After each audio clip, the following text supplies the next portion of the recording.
Hello बच्चों, चलिए प्रश्न को पढ़ते हैं। इसमें लिखा है, एक कण को यू चाल से क्षैतिज से थीटा कोण बनाते हुए प्रक्षेपित किया गया है।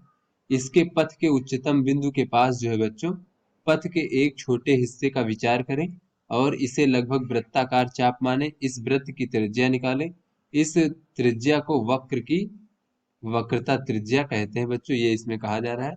तो बच्चों इस छोटे से जो भाग है उसके वृत्त की त्रिज्या बच्चों हमें ज्ञात करना है। तो चलिए बच्चों इस प्रश्न की मूल अवधारणा को हम देख लेते हैं। तो बच्चों इस प्रश्न की मूल अवधारणा में हम समझ लेते हैं कि अगर कोई वस्तु वृत्ताकार पथ पर गति करती है तो उसे अभिकेंद्र बल की आवश्यकता होती है बच्चों। और अभिकेंद्र बल जो होता है वो वस्तु पर जो लगने वाला बल होता है बच्चों, जो कि वृत्तीय पथ के केंद्र की ओर जिधर जो लग रहा हो और उसके वेग के अभिलंबवत हो बच्चों, इस प्रकार से।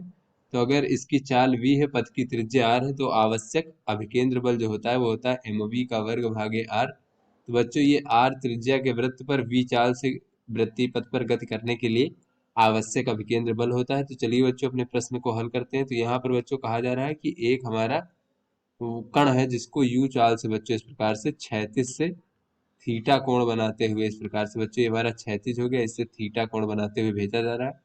तो बच्चों ये इस प्रकार से परवलयाकार पथ पर बच्चों जाएगा और अंत में क्षैतिज पे गिर जाएगा।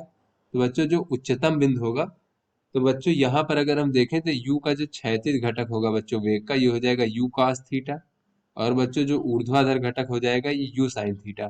तो बच्चों u sin थीटा से ये ऊपर की ओर जाएगा, किंतु बच्चों ऊर्ध्वाधर नीचे की ओर गुरुत्वाकर्षण जी है तो इसका चाल घटता जाएगा। उच्चतम बिंदु पर जो है बच्चों ये ऊर्ध्वाधर दिशा में जो हमारा कण का वेग है वो शून्य हो जाएगा, इस अर्थात वो उच्चतम बिंदु से और ऊपर नहीं जाएगा, क्योंकि ऊर्ध्वाधर में जो वेग था बच्चों वो शून्य हो गया।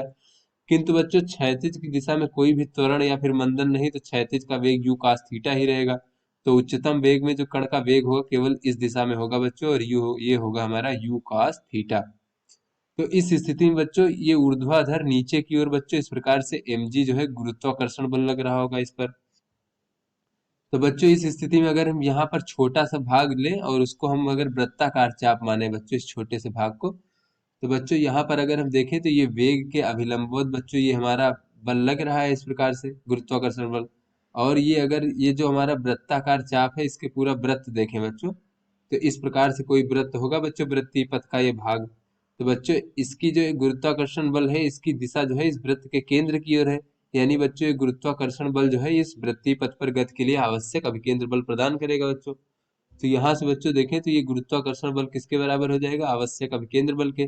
तो अभिकेंद्र बल बराबर होता है बच्चों द्रव्यमान और चाल का वर्ग, तो इसका चाल है यू cos थीटा का वर्ग और भागे बच्चों वृत्तीय पथ की त्रिज्या।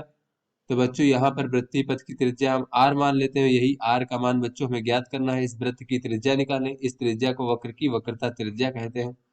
तो बच्चों यहाँ से m कट जाएगा और r का मान हमें प्राप्त हो जाएगा बच्चों इस प्रकार से, r बराबर वक्रता त्रिज्या r बराबर ये बच्चों u cos थीटा को हम कह सकते हैं कि u का वर्ग और cos का वर्ग थीटा बच्चों इस प्रकार से, और भागे बच्चों g। तो इस प्रकार से बच्चों इस वक्रता त्रिज्या का मान हमें प्राप्त हो गया। तो आशा करते हैं आपको समझ में आ गया होगा। धन्यवाद।